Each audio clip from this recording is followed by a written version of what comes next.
death killer from, because I wanted a name that indicated that he was for mousing or whatever. And that's from the movie Demolition Man.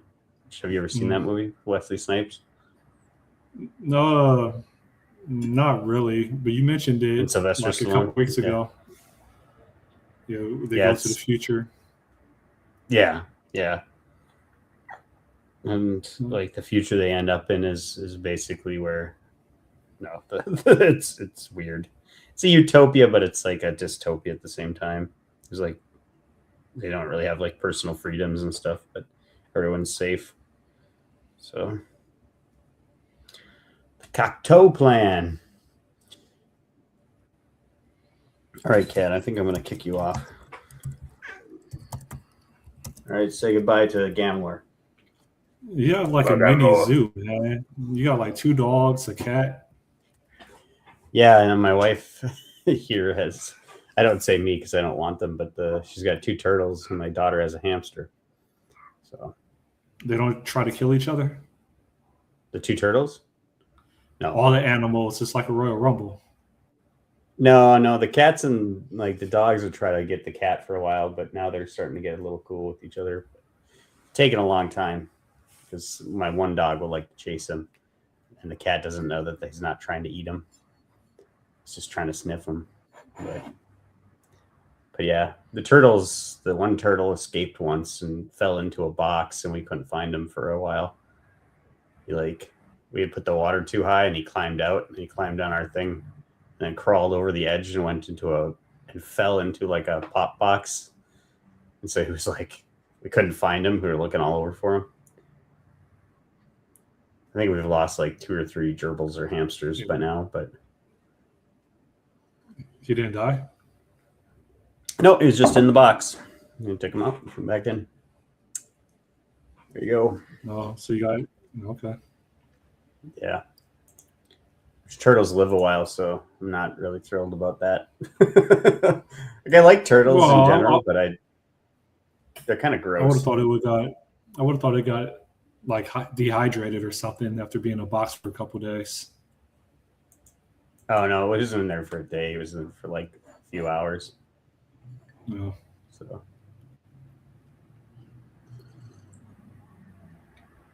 How's your workbench or whatever you were working on? It's still where I left it. What, 10 years ago or something? I don't know now what it was. No, it can't be that long. It's got to be like 5-6 years maybe. Yeah, I'm worthless, man. Worthless.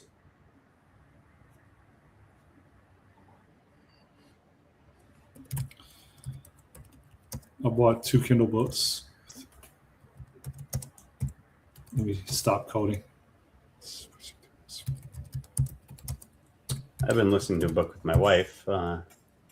We've been listening for a series. But anyways, yeah, we listened to this one called Dungeon Crawler Carl. It's a pretty awesome book. So it's hilarious and weird. So I don't think I've laughed out loud about a book that much. Let me see. How do I do this?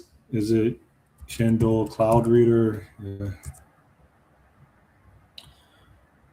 My MacBook Pro 5 should be coming in today.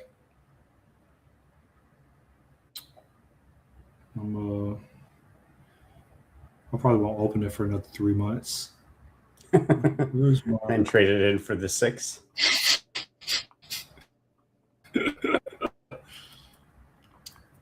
Let me share my screen. Everything is slow because I got hella prompts running all over the place. What up? My name is Scott. I'm on the block.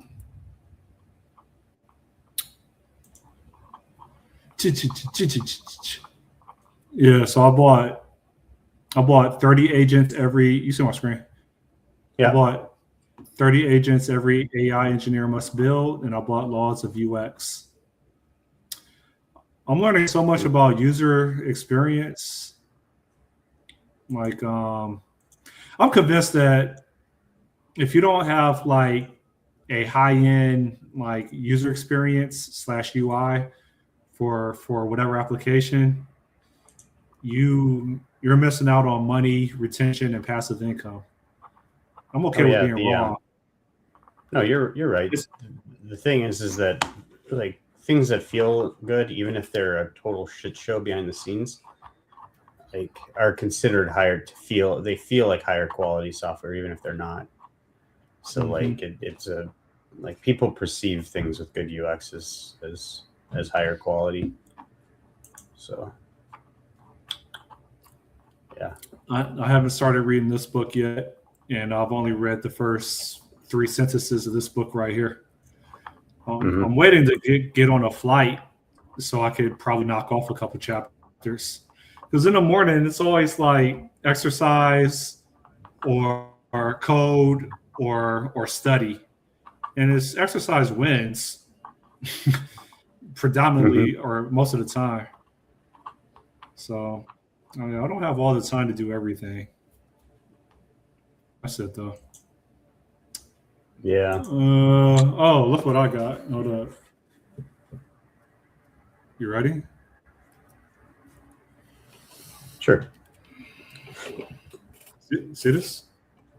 Yep. You're already You know sick what of your this flip is? phone? Is it a Xiaomi No, I love my flip phone. X something? No. Q. Believe it or something? not, I love my flip phone more than I love this one right here. Why'd you get the other one then? Or is that This an one costs iPhone? this one costs $2,000. Hmm. You wanna know why? Why? Oh, it's a tablet type thing. There you go. Yeah. So you have plans for I use like or it. what? Yeah. Repossessed. So believe it or not, this phone I don't really use this much. I didn't appreciate this. I like this phone already, this Samsung Flip 7, but I didn't realize how much I liked it until I got this more expensive phone. So this one's like carrying a sliver of a brick in your pocket. It's mad portable. It's relatively easy to carry because it folds this way and it's so compact in your pocket. There's a lower probability of when you sit down, it just slides out of your pocket onto the pavement and cracks. Like this one, I learned to appreciate this more after I got this one. However, the screen real estate on this one, like this is basically like ideal for reading books. It's ideal for just having a dashboard that you just put a kickstand on your desk.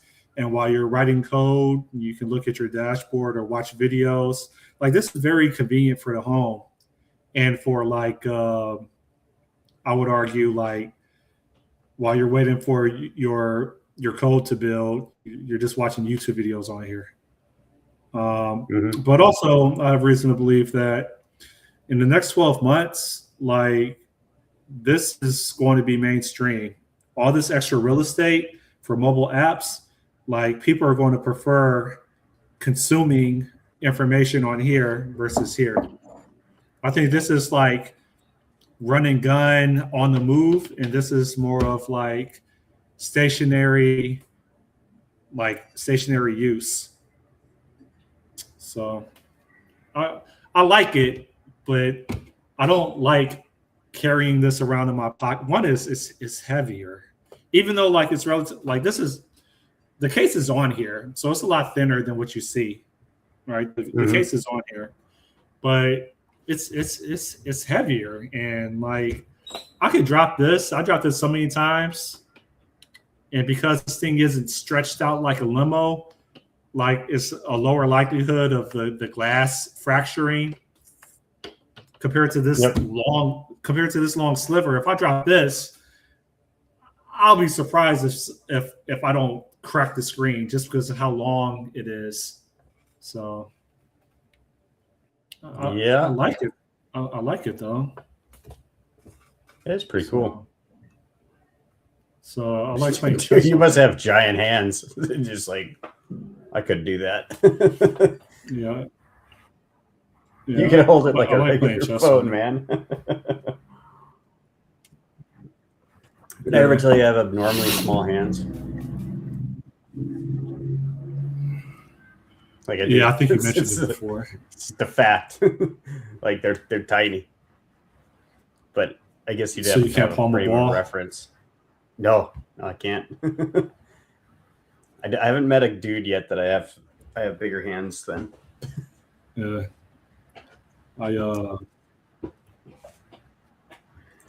My feet are normal. There was a Seinfeld episode where I think Seinfeld or George, they were dating a woman with big hands and it bothered them. Oh yeah, that's right. So. When she's like holds it, that covers his entire face. It's like, oh no. I just laugh because they like for a long time they're like Trump. I think they were kissing her. Yeah. But I think they were kissing and she was holding the back of his head. Yeah, and it looked like a man's hand. Yeah, that's right. Yeah. So I'm still working on the app. Almost there. Yeah. 6 feet from gold. I've been almost there for 6 weeks. Did the agents help her to just make everything worse and buggy? I learned that the agents help. Like ever since I got on this whole agentic journey, which I'm still like novice to, I've just learned to appreciate good UI UX like way more than I have. Before it was just make something look decent, but now again I'm like, nah, man. The UX has to be like crazy, refined and thoughtful and polished in order for me to drop this like an album. And so that's pretty much what's been holding me back. And the other part is when running multiple agents in parallel, it takes forever because they all want to build, they all want to compile the code, they all want to run the different suite of tests. And even though I've tried repeatedly to just say, hey, just run the smallest suite of tests possible, I think I really just have to pay up the money to get build machines on servers, because that's a bottleneck right now. I consistently run into race conditions amongst my agents because they're all waiting for the other agent to finish building the code, and it's just a huge queue, and it just takes forever for the agents to complete after they make their alterations to the code base. Yeah, sounds about right. Yeah, I mean, it depends on what you're doing, right? And how much work you have queued up, but obviously it is a queue, and you're going to be as slow as the slowest one if they all run concurrently. So it's not a queue then. It's a whatever. I don't know. Yeah. I mean, it's a queue. It's first in, first out. And when the first one starts to build, and it takes like, man, now it takes like probably, if it's a clean rebuild, it probably takes about 1 minute. And then to run, if it wants to run all the automated tests, like including the integration tests, that takes approximately like 8 minutes. It's long. This app has a lot of stuff going on. I built out the infrastructure as code. I think that's like 90% complete. I haven't tested it, meaning I haven't like tore down all the cloud resources and then just hit a button and then everything gets provisioned and then the app gets connected. I haven't done that yet. I'll probably try to get that over the weekend and test it. But Yeah, I am I hella need to paranoid using. Oh, good. What's that? I said you need to find UAT testers then. If you want to make sure the UX is good, you need to test with people. They'll tell you what's intuitive or not. Yeah. A lot of user testing. But anyways, keep going. So hopefully hopefully they have like some features where you can just deploy to beta users instead of just opening up to the public. So and hopefully you could just send notifications to your beta testers every time you do a build update. I'm hoping that's the case. I still got to buy a license for both iOS and Android. Yeah, I don't know. Can you do a blast too?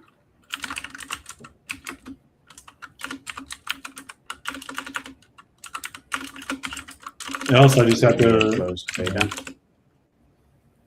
Yeah, there's an no.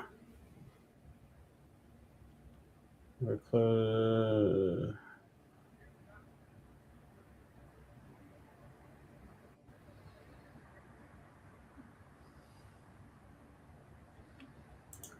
It'd be more like Google Play, wouldn't it be?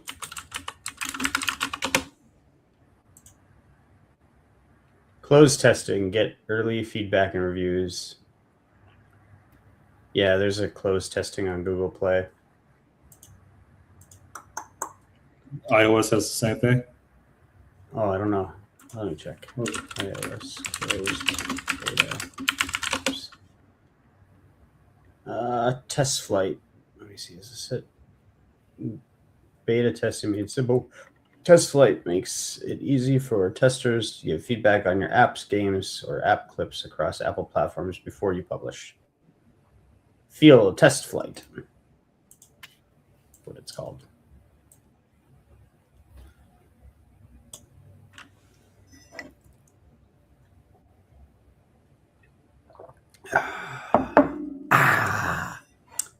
Don't I sound refreshed? I'm gonna do that.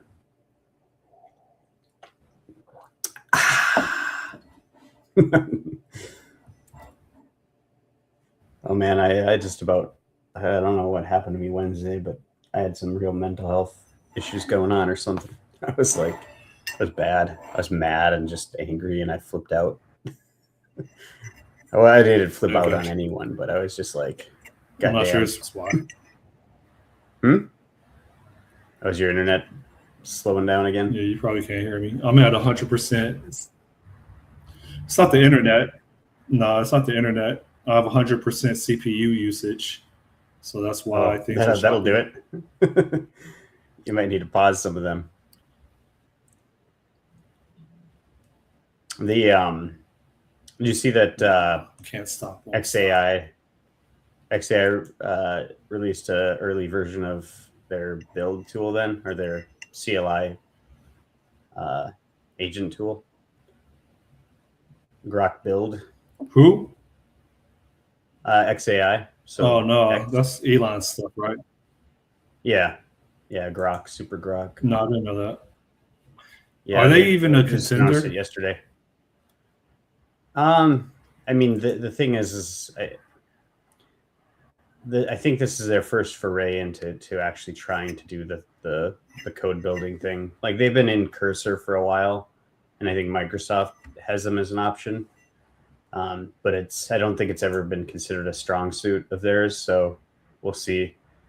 I mean, the cost for it is a little expensive in the long run. It's like $300, I think, versus $200 at Claude for the big one. Grok, Super Grok. Where was that? XAI/CLI. Grok build beta. Oh, the terminal looks pretty nice, but What do you think of this landing page? Skills, subagents. Oh, let me look. Hold on. too busy, way too busy. Yeah, for the web page, web portal. Yeah, like Okay. it's like looking at like one of those kids like sensory boards, or like just here you go.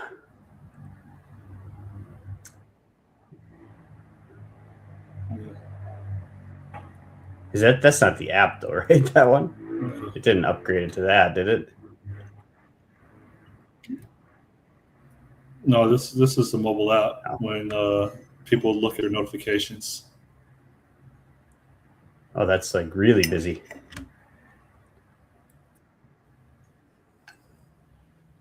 With the notifications one too. Well, I don't know. Maybe it's not too busy. I'd have to see it in action, I think. So it's like, whoa.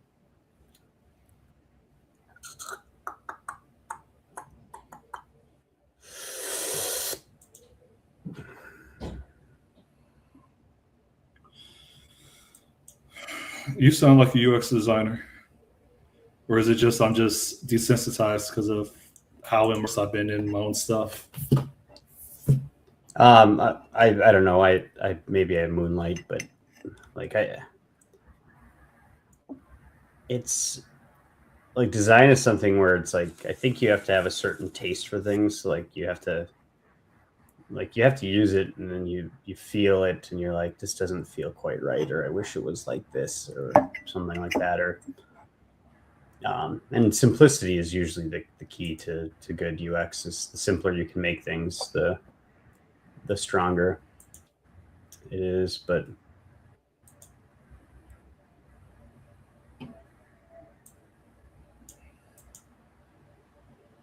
yeah, I don't know. It's I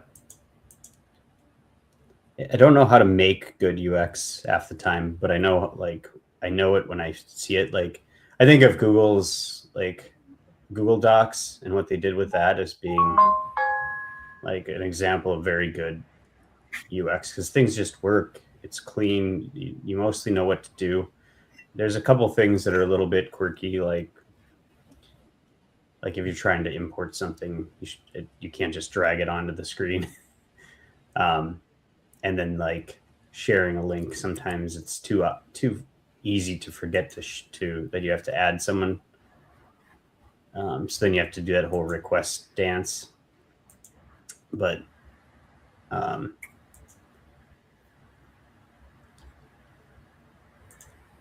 yeah, I don't know.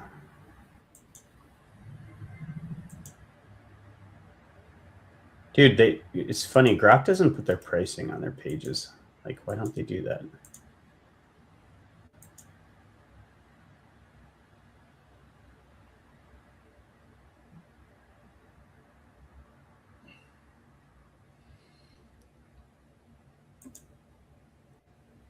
Should get a job at XAI. Their title for their software engineers are exceptional software engineers. It's literally on their job description for XAI.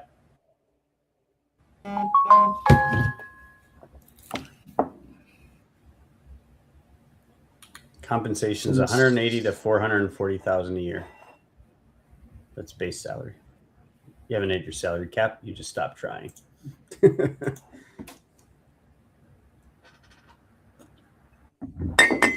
How's your work going? Are you hearing me? Yeah, I hear you. Yeah. I had a text message. Oh, okay. You told me about my 9 to 5 or what? Yeah. Still living the dream? Man, I think I'm going to get fired because I'm very vocal during our retrospectives. Oh. Yeah, I learned a long time ago, retrospects, like, unless you say stuff that fits a canned expectation from people, there's no point to them. Like, people don't want, like, out-of-the-box ideas. They just want in-the-box, like, more control, more process, more everything. Like, this past retrospective, manager was like, hey, the leadership is listening to the outcomes of our retrospectives and what we've identified as Red flag. needs. And I was like, okay, they're listening, but what are they doing? What are they doing about it? Like they can listen all they want, but like what consistent action have they provided that actually acts on like the retrospectives that we're having? Else, listening and not doing anything isn't really generating value at all. Mm-hmm. Maybe everybody just got silent. I'm like, oh, I'm about to get fired now. Yeah, I wish there was this like, but I have a point. Like, yeah, it doesn't mean anything. Like, you're going to, even acknowledging isn't going to do anything. What are you going to do about it? Else, what's the point of having it? Yeah. I feel like I agree with that. I feel like companies need to find and protect, like, and specifically protect people that have that kind of contrarian attitude. Because otherwise you get this kind of like, I don't know, just like hugging hands and hold it like ideas. You get a culture that's not really like, you get a culture that's not delivering outcomes. They're focused on everybody having warm and fuzzy feelings and getting along than actually like business objectives. Well, and you don't get any traction, and because you're scared to go against the grain. Like, you can have ideas, but like people don't seem to want contrarian ideas, like or ideas like that break the mold a little bit and say, hey, let's try something totally wild. We only have to do it for 2 weeks. Nah. Like, that it's I went through this at one company, like, just like, all right, well, let's try a 1 week sprint, because like clearly that would be great. And so we did it for a while and it was just fine. Like, it was like more flow. It was easier to like pivot around things, and you kept work coming in because you weren't like, because the whole thing with Scrum was like, you plan it and you execute on it, but you don't change the plan or whatever, you just do it. And it's like, well, yeah, but then new information comes in and then whatever. And I'd known some people who had moved to 1 week sprints, and I'm like, well, let's try this. It was working fine until somebody came in and said, no, that's not how you do Scrum. And they forced everyone into 2 week sprints. It's like, what the fuck? Like, isn't the whole point of this to try to improve your process yourself? If we want to move to more Kanban, we should move to more Kanban. If we want to do this, we should do this. It's the whole thing, is experimentation and retrospect, and then it's like a scientific method of improving your process. But you want to put everyone in a friggin' box? Like, I don't know. I'm pretty happy where I landed, because like we do some of these things, but they're not like that box thing. It's like it's a much more continuous flow. You build and you push, and you don't. I don't know. If they ever change that, I would be like, oh god. And I'm happy. I've only worked in one organization that mandated like automated tests. And that place was very, very clean, very, very professional. And that's when I did a contract. Yeah. It was D&H Distribution, which I think does the QVC channel. So I did that in Harrisburg, Pennsylvania. That was a F-sharp shop. And they were just on it. I mean, you had to write an automated test before you could submit a pull request. And I completely agree with that. All these other shops, we don't have time. Yeah, we spend like a month on a bug. Yeah. So yeah, the like, we were at my place, like, before, we weren't like too hard on requirements for tests. Like, it was expected, but like if you push something and said, no, we need to do this, let's go. It was there was liberty in it. Nowadays it's a little bit more, no, you need to have tests, because we have agents run that check that you have tests, and if you don't have tests, it calls you out on it, and then like you got to go add them. But the thing is like the agents are adding the tests too, so it's like, I don't know. I need to do a better job of reviewing code, because it's like I just let it write it to kind of check the box, which should help with future changes. But it kind of, if it finds a test that's broke, it'll just fix it and doesn't consider the nature of the test. So I don't know.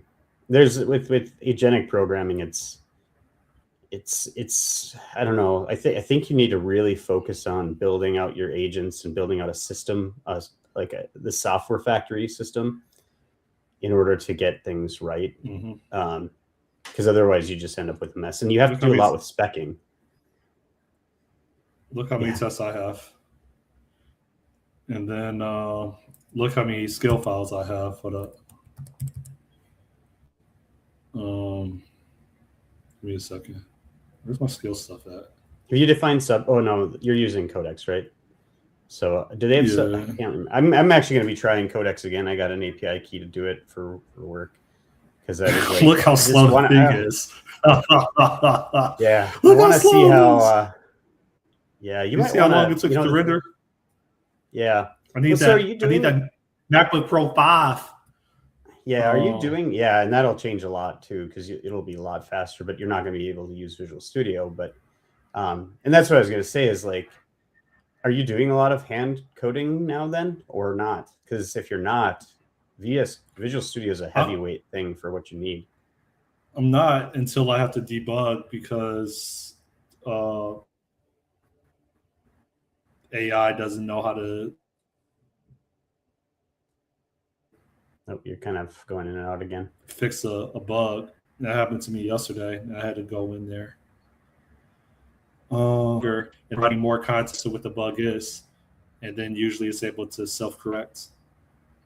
So the answer is no. I don't necessarily have to write custom code, but I usually have to go in the debugger and crawl through the code, and then throw a screenshot of my watch window or local variables window, and then it's able to self-recover 80% of the time.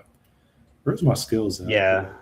So you're using Visual Studio as a glorified debugger then, and just that, like, you could probably do something in, well, VS Code even is a little bloated now, but they do have some other ones. Like I really want to try this one, and I might do it on my own because we're not approved yet for work for it. But this one called Zed, which is built on Rust. It's just a very lightweight thing, and it's very fast.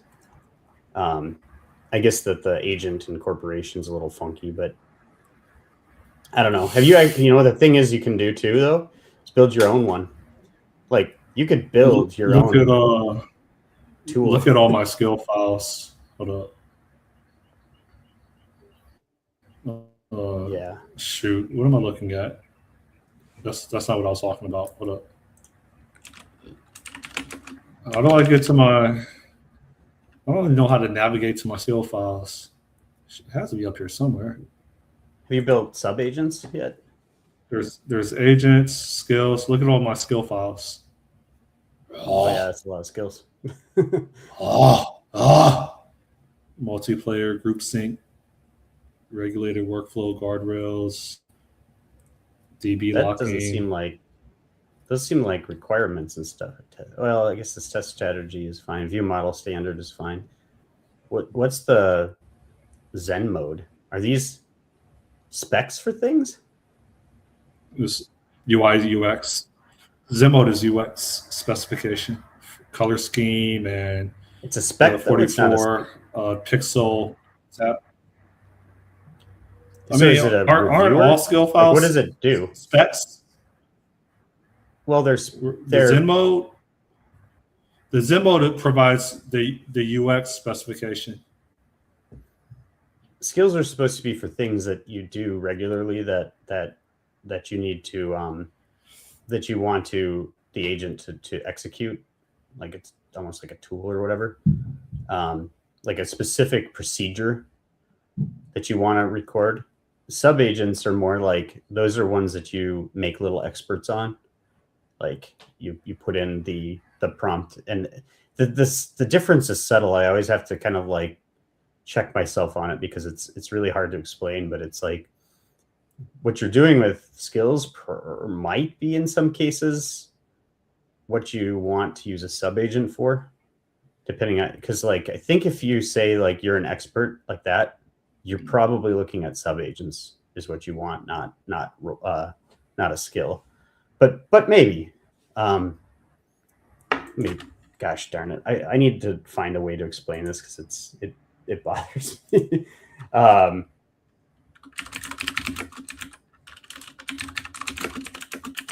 just going to ask ChatGPT to explain it quick. Skill is a bounded capability, and it's a function. It's like a function call, and an agent is an autonomous decision-making loop that uses skills. So, yeah, that makes sense. Like, you have goals, planning, memory state, decision-making, tool selection, retries, adaptation. That's what skills do, or subagents do. Whereas, yeah, skills are more like single responsibility, stateless, minimally stateful, deterministic, tool-like, fast execution. The human remains the orchestrator.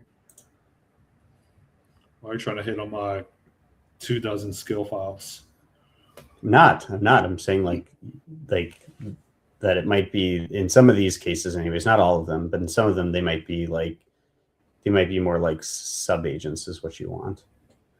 And if you haven't invested in subagents, I would look at subagents, because it's like what you would do is you'd be like, I bought a book on it. Like I just got to find the time to read it.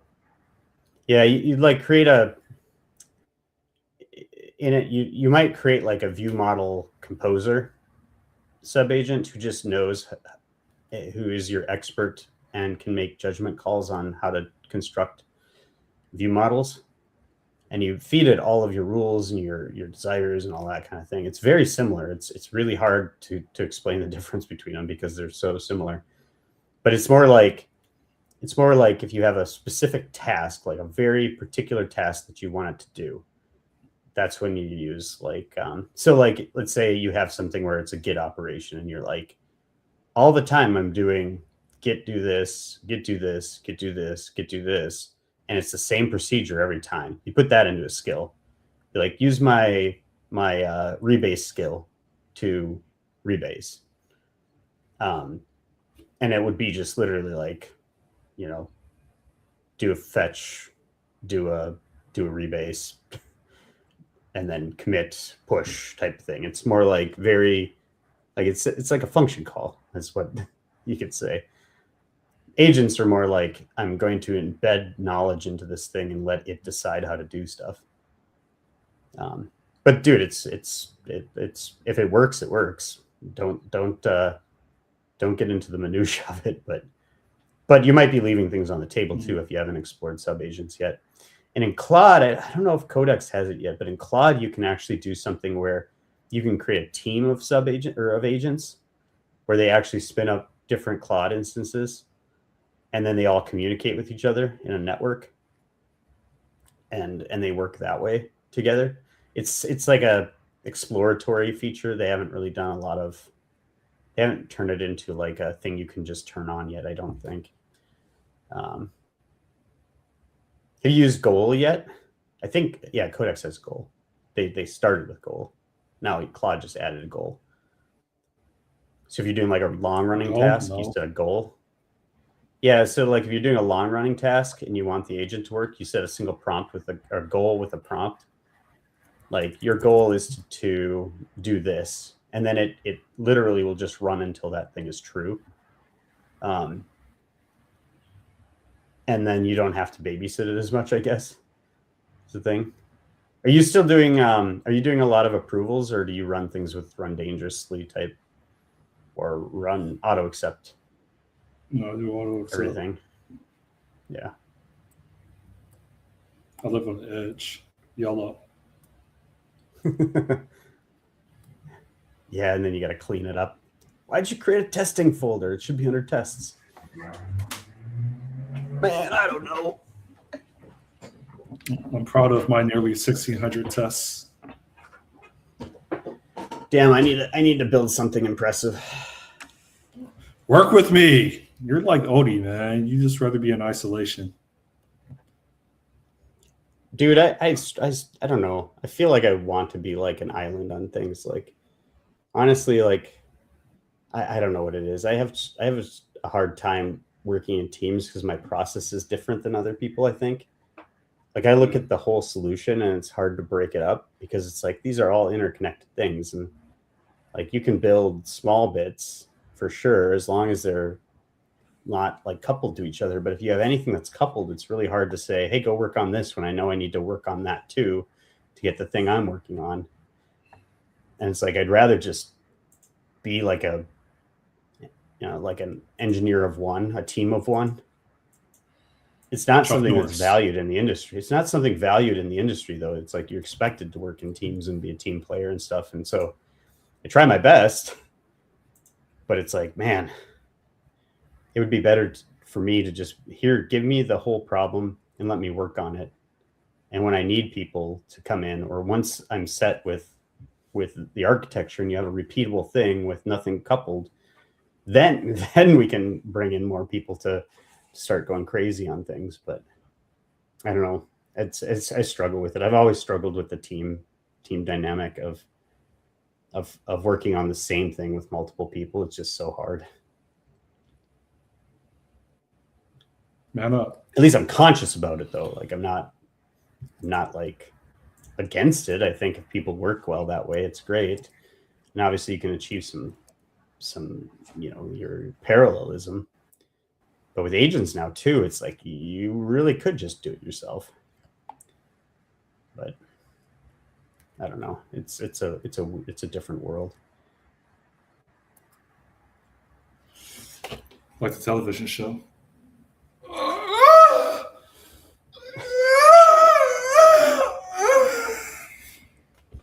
My cat just freaked out for a second. I think he heard that. It's like he got up and was like, "What the hell was that?" I have it on headphones. I don't know how I could hear that. That's my war cry.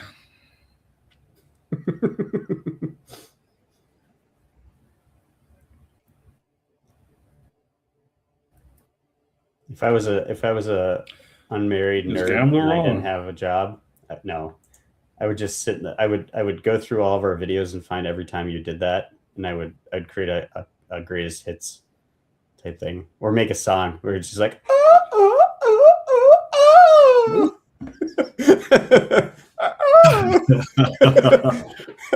you know what I mean? There's a couple. I think there's a couple compilations. Me ranting about certain lifestyles. Yeah.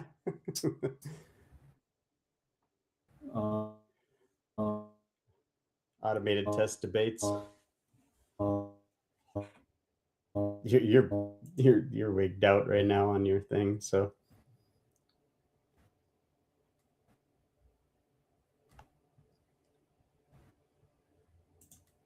Me joking with my wrist bogged down as I imitate those lifestyles. You still there? Yeah, you were bogged down. CPU is at 100% again. Yeah, that's why I couldn't hear you. Yeah, it's time to set up your other box on screen.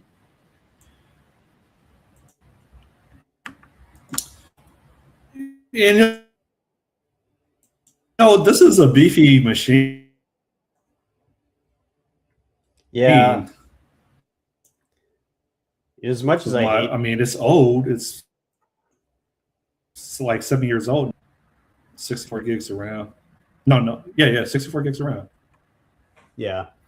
As much as I don't like Apple, I mean, I do admit that their hardware is gone above and beyond what you get out of Intel and AMD. It just because this machine is a Lenovo ThinkPad. Oh, dependable horsepower MSP. Like Viewers at Screamboo. All right, I'm going to send an invoice for the ad I just did for them. I like this, man. Yeah, now if you set up a local Git server, you could have all your machines running this separately and just offload all of it and then post it to a Git repository. Why can't I load Visual Studio or Visual Studio Code on You could. my phone? You can do Visual And then Studio Code on the web. just have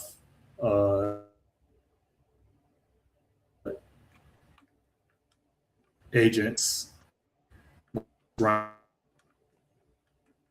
in vibe code. Yeah, you can do that essentially. I'm considering downloading a remote to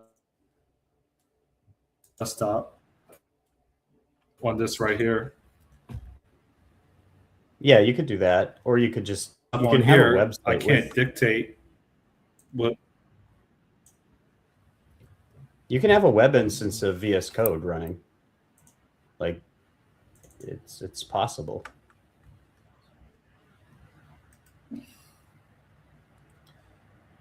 This is my Kindle book.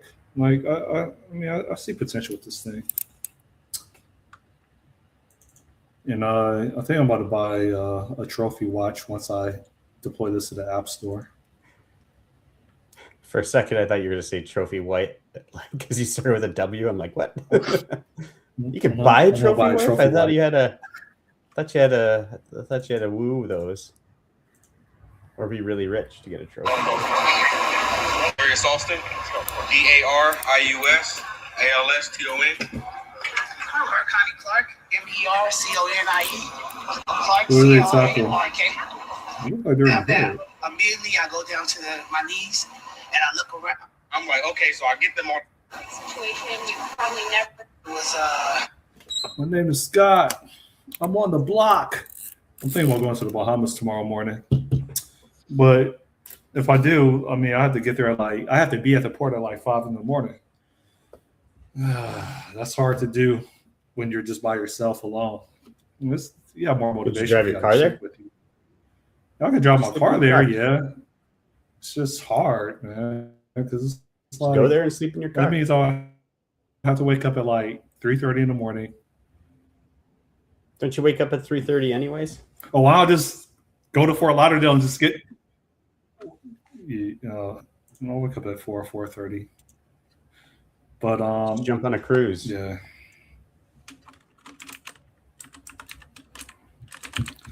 Which one has catch a ferry to the Bahamas? Yeah, which one has Starlink? You could go on Starlink and do all your work on the cruise ship. I'm pretty sure those cruise ships probably considered that.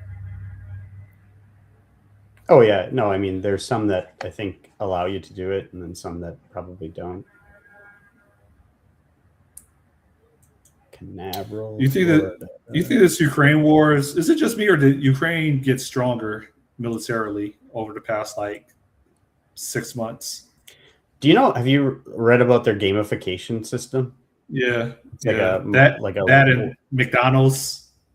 Their McDonald's. No, I didn't hear about McDonald's. They standardized their drone tactics like a McDonald's, where like an order comes in and it's basically they're standardizing how they kill, where it doesn't really require a lot of thought. It's just following procedure. I don't know. Mm-hmm. You gotta Google Ukraine war McDonald's, because I'm not going to be able to explain it. But it's related to what you said about the gamification. Do you see a hit? I mean, I see a lot about leaving Russia for good. No, it's McDonald's standards or standardization. I'll Google it. Ukraine war, McArnold's standardization. McArnold's? Yeah. McDowell's. Oh, McDowell's. Okay. No, yeah, McDowell's is from Coming to America.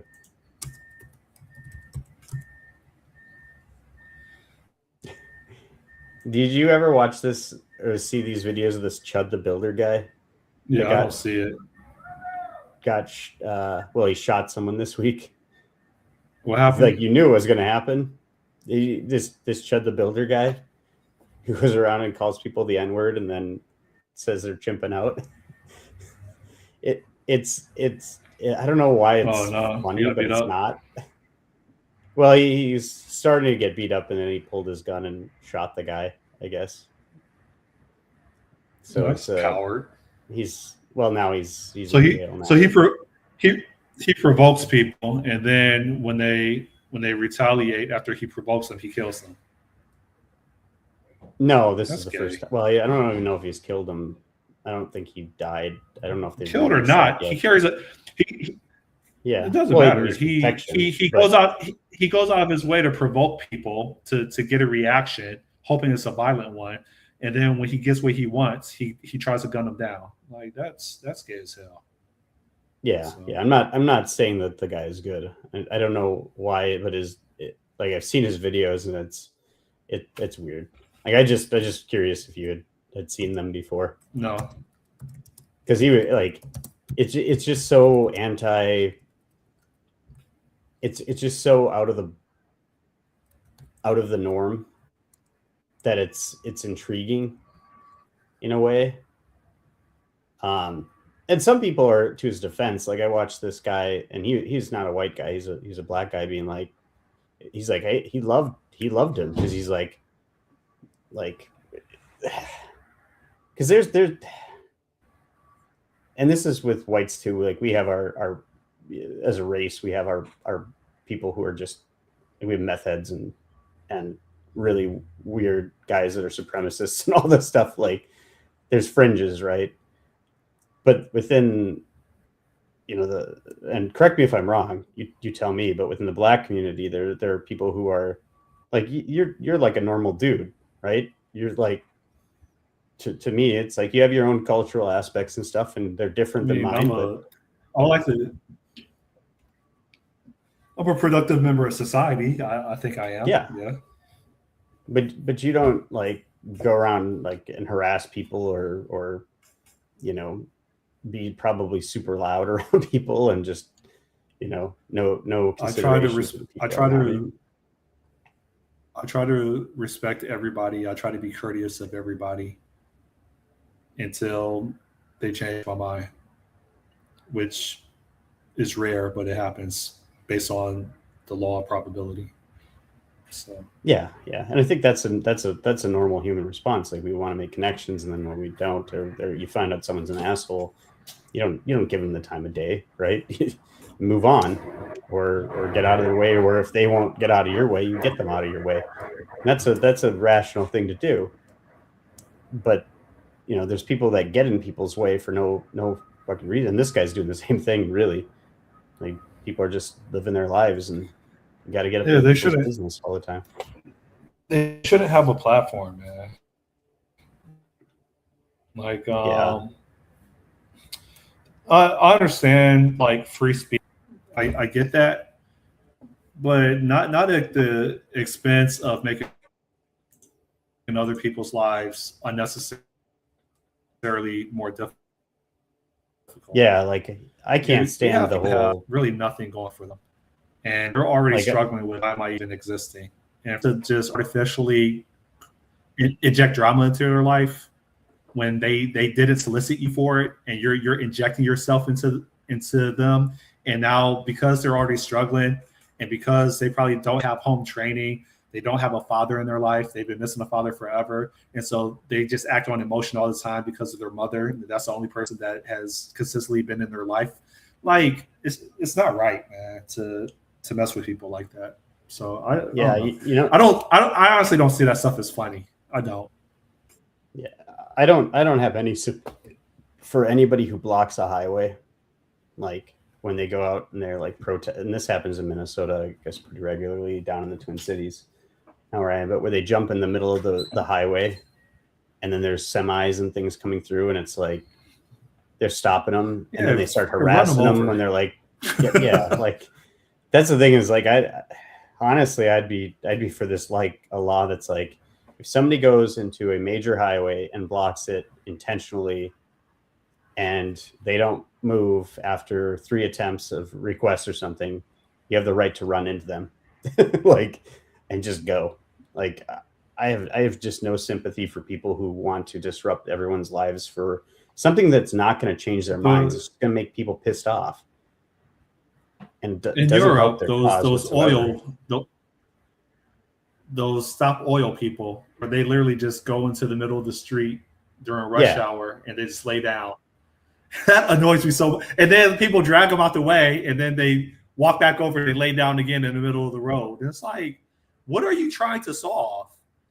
Like, it's, yeah, and that one happens. thing to that happens it's here. one thing to get media attention, to force a conversation. Really, you could do that in a totally different way, though. But you know what? Disrupting people's lives. But you know what? Those people that are like, I stand on this. Those people that are staunch, go out and they want to stall traffic and they want to wave their LGBTQ flags for something that has nothing to do with LGBTQ when it's a Black Lives Matter event. Those people don't sign up for war. They don't sign up for the draft. I stand on that, man. They're so quick to protest and scream what's not right, and that's really all they do is they scream and chant. A whole bunch of women, a whole bunch of gay guys. But then when it comes to actually going to war, they won't do it. Right? So if you're going to stand on it, stand on it, because war is the whole thing. It's removing people that are impeding what you believe needs to get done. And the only way to do that is removing them from the planet. That's the only way. Because an act of Congress takes like damn near half a decade, if not a full decade. All right, I'm done, Vincent. The other ones that I really have trouble with are the ones that go out and deface paintings and stuff like that. Like, they'll go and they'll throw shit on really like pieces of art. It's like, and that's their protest, is to go and destroy art. And it's like, what the hell? Like, one thing you and I probably would disagree on, and that's fine, is I'm willing to bet that you would disagree with states taking down monuments of Confederate leaders. If I could guess, you probably think that it should be preserved because it's history. Yep. Yeah, I don't think so, and that's fine. I think there's a difference between. I think it depends on how modern it is too, and like the time it's spent and what it means behind it. There's a lot. So like, if you were in, let's say, because Venezuela had a bunch of, let's say, I think they had statues of Maduro in places and stuff like that, and they went and tore them down. Or like after the Soviet Union fell, they tore down a lot of people. Like, if there was a statue of, okay, so you always bring this back, the whole, like, there's a rule about this with the internet. Every argument goes to this at some point, is, all right, if you had a statue of Hitler somewhere, that's what I was going to bring up as a counterexample. And it's like, why is having a monument or a statue of Hitler different from a statue of Robert E. Lee, or because Robert, like, the other one. Yeah, but the thing is like, do we know that Robert E. Lee wasn't just very, very similar to Lincoln? Like, in his beliefs, was he just a general in a war? Like, I honestly think. Wait. I understand. I asked you a question and you're talking, and I'm sorry for interrupting. They committed treason, and yet they have a monument. Like, I'm sorry. When you're a Confederate soldier, especially when you're a Confederate leader, you committed treason, regardless of if you're serving your state. You're not serving your country federally. That's all. Well, yeah, and it doesn't depend a lot where the seat of power is, though, and how the seat of power works. Like, because if you have a whole, because the South, like, as much as we say that the Civil War was about slavery, it wasn't all about slavery. It was a lot about states' rights. It was a lot about, like, cultural differences and things like that. And, like, we live in such an interconnected world now. It's a little bit different, but there was a huge divide between them, and they weren't being represented in the way that they wanted to be represented, and so they tried to split. It happens all the time with countries. Like, Alberta's trying to do that now. They're trying to escape Canada for the same reasons. And that's not, I don't know if it's treasonous. They decided as a people to separate, but that's against the Constitution. Well, so you raise a fair point. When you live in that state and that state drafts you to go to war, that state has dominion over you more than the federal government does, because that state controls its territory, and you're in the territory of the state that the government the state is taking over power from. So that's fair. Yeah, it's fair. In the United States, you're still going to die supposed to be the idea. But yeah, it's supposed to be a light federal system with a strong state system, and you're supposed to have 50 or however many states there are at the time. Like, you're supposed to have all these like little pockets of innovation and trying things and separation. But then you have free movement between us, and we're a union of states, small independent countries basically. And that's how we're set up.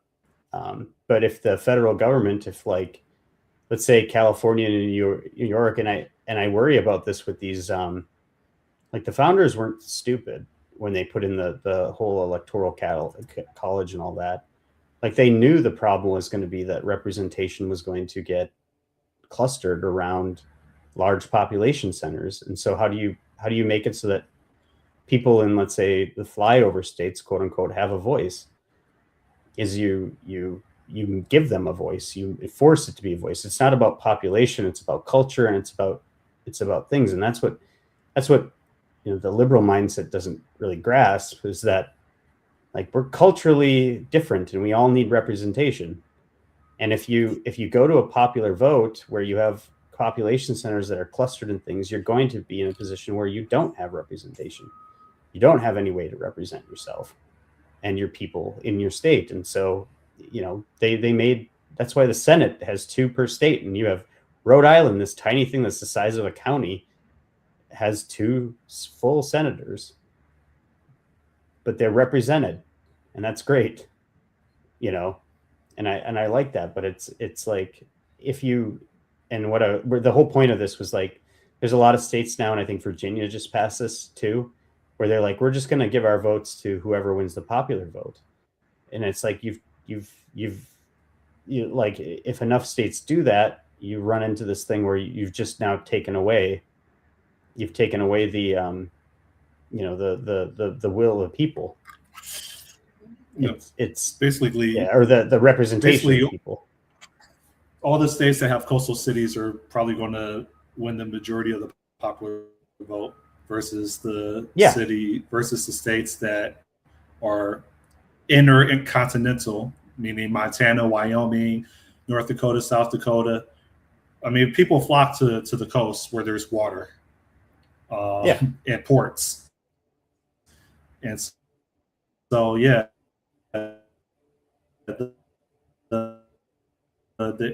inner part of United States, they will always lose. Those 4 states alone could probably, if they wanted to secede, it would be a long war against all the remaining 46 states.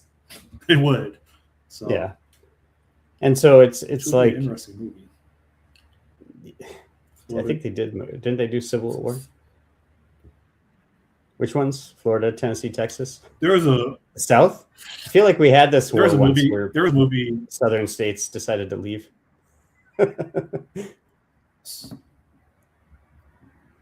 Well, today is different. It's interesting. So, like, there's a movie that I watched like a couple years ago where, like, Texas and California seceded from the Union. But I'm saying, like, if Florida, Texas, New York, and California seceded, I honestly don't think the rest of the Union would win. I don't. The only difference, it's kind of weird. So, like, during the Civil War, economically they would lose. During the Civil War, maybe not. But they have the ports. They have ports, but you're talking about hear me out. Who has the nukes? Where are the nukes? No. I used to play Halo War. Well, that stuff is in, I thought, Wyoming and there you go. So hear me out. hear me out. Hear me out. When you control the ports, you control a lot. I used to play Halo Wars. I was a 5-star general on Halo Wars. I know this stuff, right? And so if you have New York, Florida, Texas, and California, those are, I would argue, probably 2/3 of the ports that really matter for global trade. Which means, how are you going to get supplies in to enter America or Wild America? It's going to be hella hard. Canada or Mexico. It's fair to say that Texas and California are going to control Mexico. They are when it comes to entry. I honestly think Florida, Texas, New York, and California will win. I honestly believe that, now that I think about it, when it comes to controlling resources. Because I don't think that the munitions are there. Where they are today. Texas got a lot of base. Texas would be the key. The only state that would be part of the union that would give those 4 states a run for their money. The only states would be your northern states. That have think tank institutions. That would be Massachusetts. That would be Pennsylvania. That would arguably be Ohio. And I'm missing one. Connecticut. Illinois. I can't think of any. And Washington State. And actually, no, you would have to take out the entire Great Lakes or control at least Maine. I think it is to make that work. And the reason why is because you still have ports in Minnesota. Like, we have a port in Duluth. Yeah, but they don't matter. They don't matter. They don't. Well, the thing is you can go through the entire Great Lakes and all those Great Lakes and stand up ports. As much as it is, it's essentially a coast because you've got access to the ocean. China would support California. Well, hold on. Would China support California? Because California is kind of wacky. They're kind of going in the head. They represent 1/3 of like the LGBTY whatever. I'm not sure if China would provide arms to California. They definitely want to bring down the federal government. Yeah, I'm trying to think about the supply chain and who would provision supplies to those 4 states. And you're forgetting, like, Louisiana's got a giant port too. They don't matter. They matter. Where are all the petroleum refinery stations? Where are the pipelines from Canada and stuff? That's like your energy needs aren't going to be fully, unless you're just solely giving yourself to, like, Texas is the one that might, because I think that they've got some stuff going on, but yeah, so Louisiana's got it. The only thing relevant about the only thing I can think of that's relevant about the Great Lakes area is you would have to, I mean, if we're really talking about war, you would have to poison the Great Lakes, shut them down. So now you'd have to shut everybody's down dependent on.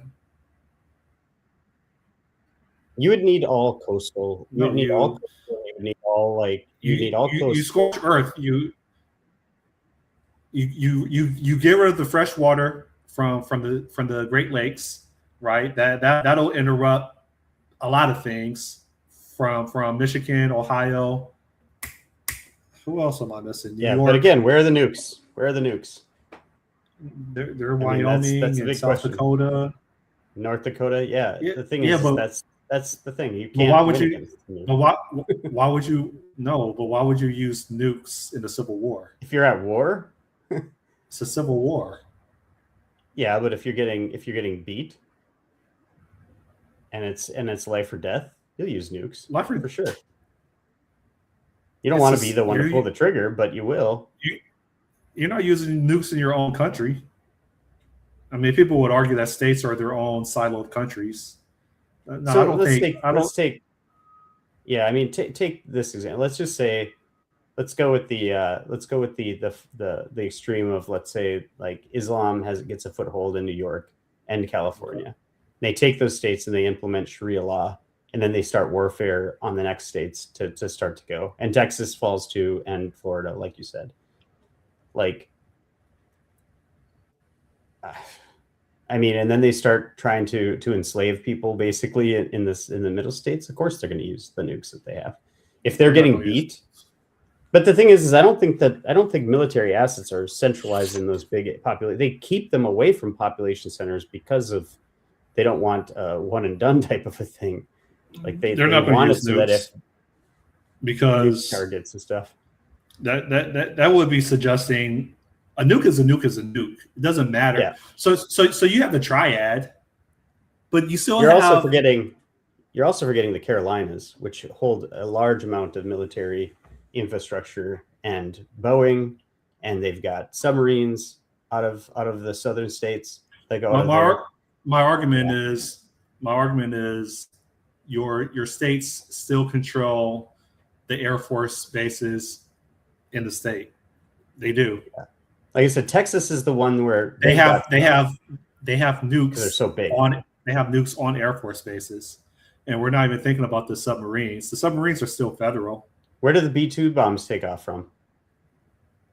The Missouri. And that's not one of the states. The thing is you're talking about the economic powerhouses of the country, those states. They're not militarily the strongest states. Like the rest of them is where all the military lives.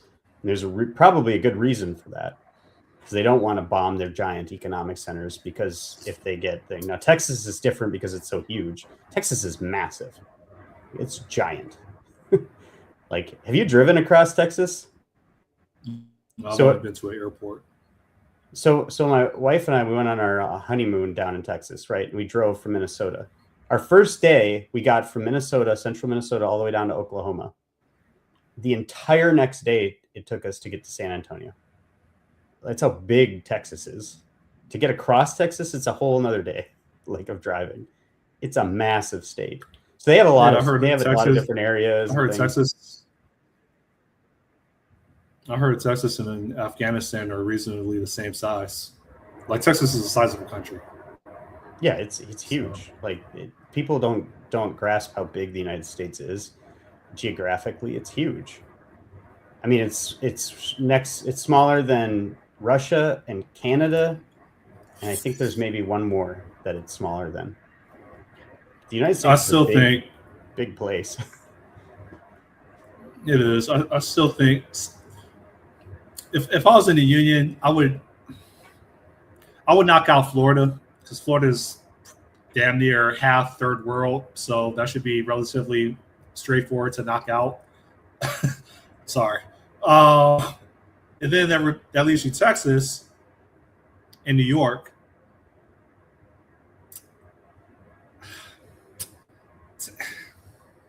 Most of New York is central in New York City. Texas would be your hardest thing. Here's the thing. Like, you want to consider ports, and you want to consider smart people that live in those states. And when I say smart people, like, your Texas and your New York are the think tanks.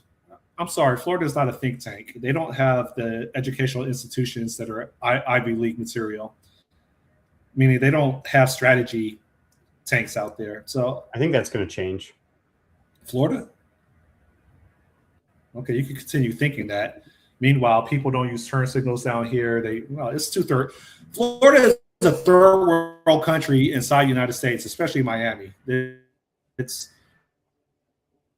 dude. The easiest one would knock off Florida. Not saying that Florida is easy, but compared to Texas, New York, I would want to get the little one out the way.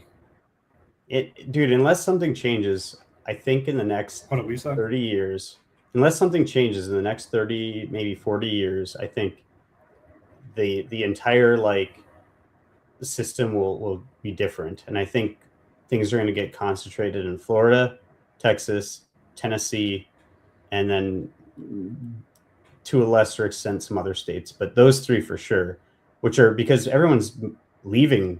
Like, not everyone, but a lot of money is leaving New York and California. And they're moving to Florida and primarily and Tennessee. And they're bringing their politics with them. Like, their politics failed those states. Instead of living with the decisions that they voted for, they're just coming down here. No, But I'll give props to Florida. Florida, they're very conservative and they're very reasonable. And when I say conservative, Florida, I don't know if you ever watched press conferences by DeSantis, but like they enforce conservatism here in Florida, which I actually like. So they're not dumb. Yeah, dude. Like, but like, I think you misunderstand who's leaving. It's like, it's not the people who made those decisions. People that can afford to leave. It's people who can afford to leave. And like, I always tell this about California. California's got more Republicans in it, conservatives in it, than a lot of other states combined. Like, they have a huge population of very conservative people. And because it's a nice place to live. California is arguably one of the nicest places to live in the United States. And that's why a lot of people live there. The weather's nice, it's calm and stuff like that. There's a lot of things to do and see, and there's an ocean and the temperatures, there's no mosquitoes. It's like, if you look at all the places to live, California is one of the nicest places to live. And a lot of people love to live there, and a lot of conservatives live there. The problem is they're just grossly outnumbered in those central states, or in those central cities, by the far left. And so people that are leaving are people who get fed up with those policies that they don't vote for, but are there, and they're leaving. Like the billionaire tax and all this kind of stuff that's going through. Like, people are and what, you know, Madami's doing with New York. Well, that's how New York is. New York is like, we don't want you here if you don't agree with our policy. And now they're like, please come back. Yeah. Do you know where they moved? Do you know where a lot of them moved? Miami. Florida. They moved to Miami. Yeah. And it's I think that's what made the state more conservative, because remember, for the longest time, Florida was a very pre-Trump. Florida was a major swing state. It was on the edge of both. You get the combination of an aging population that is more conservative by its very nature, although not all of them, that go down there, have moved there because they're retiring. And then you get the combination of that plus the big businesses that are vacating, and conservative run businesses that are vacating these other states. And then you get them centralized, and like the trio of states is like Florida, Tennessee, and Texas, like are the big ones. And I think they're going to take, I think with the amount of money they're going to get injected with, which is why Florida's, you know, succeeding. It's got a little bit of a housing problem, but with the money that those states are going to get injected with, they're going to take over as some of the you know, major states. Well, Florida and Texas already are. I think Tennessee is going to get there, but they're, and the Carolinas are getting. Well, you know, too. During the open border thingy, you know, the state of Florida was sending state troopers to Texas, so they already have like a bond. Yeah. Now I live in Minnesota, which is like it is right on that edge for a long time, but the injection we got from Somalia has changed the demographics here a lot. Or like the thing, I don't know if a conservative could win in Minnesota anymore at all. Like we've been long floated as this potential swing state, and it never materializes. But you got a lot of wackos in the Twin Cities, man. I tell you what, it's I don't like. I realized that when the ICE was there and women were just driving up, blowing their whistles and screaming. Like, yeah, it's called suicidal empathy is what Elon calls it, because, and that's the thing, is Minnesota people, and a lot of our problem is that the Lutheran Church has a huge base in Minnesota, basically, and a lot of these refugees would come to Minnesota because the Lutheran Social Services would take them in and put them in places, and that's who the conduit was for a lot of this stuff, and they do it for the right reasons. I mean, they want to help people and stuff like that, but the thing is they're not considering this cultural aspect of. Like, I really feel like to live in a place, you have to have consistent culture with people.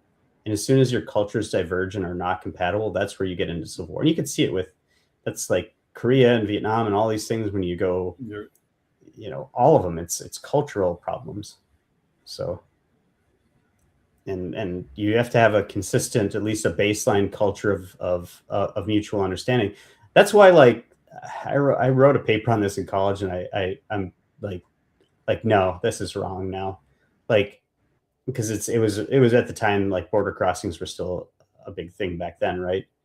And it was like, well, you know, if you essentially make it a sub country of Mexico, you're going to have these big culture differences, and that's what leads to civil war. But the thing is, I didn't realize is the religious aspect, like Hispanic culture and European culture, because they're all based in and heavily in, well, Hispanic and all of South America is heavily Roman Catholic. You have this baseline culture of people who respect each other, and they have the same values, essentially the Judeo-Christian values. And so there isn't that risk there. It's not a culture thing. Like Hispanic people are great.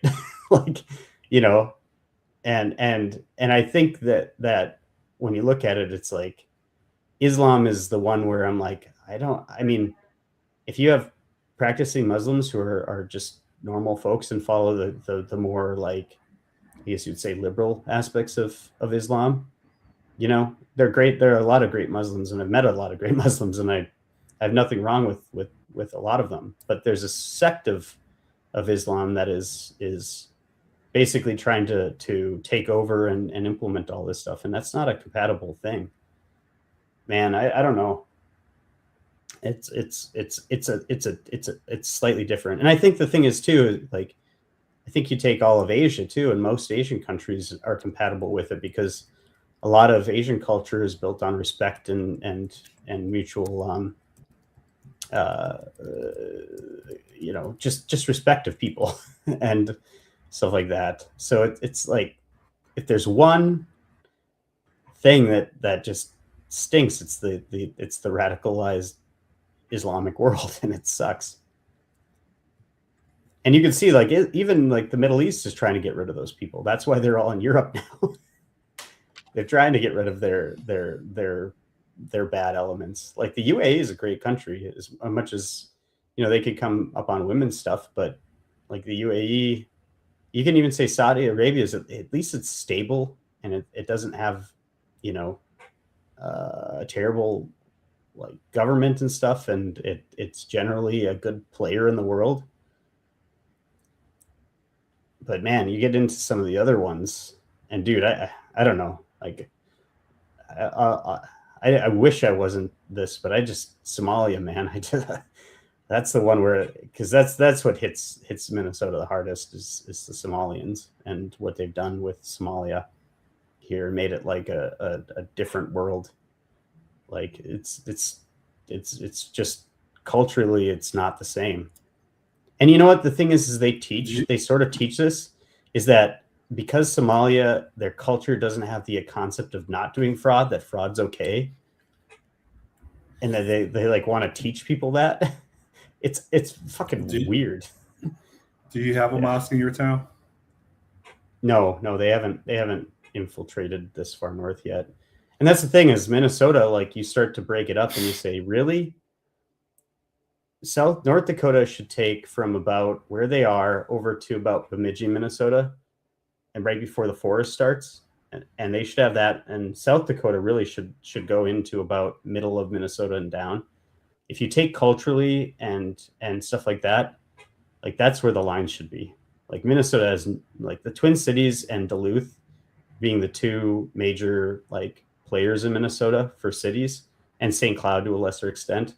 Like, they should literally just not, like, greater Minnesota is not culturally the same as what I call lesser Minnesota, which is that trio of things: Duluth, St. Cloud, and St. Cloud's was on the edge, but they're and then the Twin Cities are, I don't like them. I associate myself way more with, like, Fargo or well, Bismarck. Is it Bismarck is North Dakota's capital? Yeah. And Montpelier. Is that, no? What's South Dakota's? Anyways, in South Dakota, like, they are culturally more associated to places I've lived than they are the Twin Cities. And I'd much rather be part of North Dakota, to be honest. I think it's just a better state for the people that live in this region. So it's, yeah, I don't know. Local politics is weird. I don't want to come across as like, it's so weird. I could get called racist for that as I'm talking to someone who's not my same skin color. It's like, there's a cultural thing I don't like about Somalian culture. Yeah, but you're talking to someone that's racist too. Yeah, we're all racist a little bit, you know. It's not a race. I don't think there's anything wrong with preserving the culture. Yeah, and like I think Japan should be Japan. I don't think Japan should be a United States of white people, Africans, and Indians. I think Japan should be Orientals, if I'm allowed to say Oriental. Countries should be allowed and be proud of preserving their culture, period. And they shouldn't be shamed for it. Else you're going to get countries like England and Canada, and they're a mess right now. I wonder what the common denominator is. So, yeah, and that's what's happening with Alberta. Like Alberta has got a lot more in common with the United States, at least under Trump, than it does with Canada. And honestly, if Alberta were to I think the chances are pretty low, but they do have they now did submit the signatures to get a vote to succeed from Canada.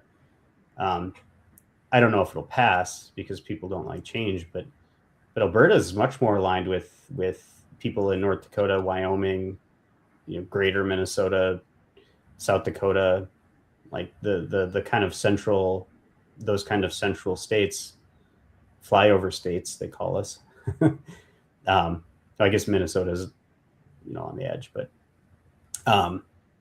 like if you could get that to fall, and then you could get the one territory next to, is it the Northwest Territory, or is it the other one? Can't remember in Canada, the geography. If you can get the road to Alaska open, and have a state, United States flow to Alaska, that'd be insane to see that come to play. But I don't know. It's all fun to think about. Yeah, so it's time probably. Yeah. But all right, what should I work on for next week? No. I don't know, dude. What should you work pure on? Software is. I feel like IP is probably. I mean, it sounds like you're very much into product design. I don't understand why you can't take 3 product ideas and then figure out which one is going to bubble to the top to start focusing on. Yeah, we had this conversation though. It's the the thing is to do good UI UX. What you need is you need user testing, which means you need to have people in the world, in the domain that you're building for, working with the product, getting a feedback loop going about what works, what doesn't feel good, what doesn't work. And you need to test that stuff up front. And that's what I said. I think you could be successful at this stuff because you're not afraid to go and ask. I have trouble asking. It's a weird thing, but it's like I don't want to bother people, and it's a flaw. And even if it doesn't bother them, you got to believe in your product and say, hey, no, I'm. That's what you do with sales, right? A true salesman doesn't have any sort of regrets about things because they know that what they're trying to do is help those people. And if it makes them a profit, obviously it has to make profit, but if you're actually providing solutions, you want to go out and try to sell it to them because you can solve something for them as long as you're not creating new problems for them. And so it's like, you got to do that step. You need sales, and you need UAT to be successful at these kinds of things. And I think that there's an aspect that you need some sort of physical element too, or something that can't be in software or replicated easily. You need this connection that's apart from it. So, or you need market saturation, brand recognition, but I don't know. Anyways, yeah, I suppose it's about time. All right, so what are you going to do? You didn't Write make a a book. decision on what you're going to do. All right. Well, that's fair. No, I don't know. All right. We'll catch up. All right. We'll catch you next time. See you in a week. All right, bye. See you. All right. Bye.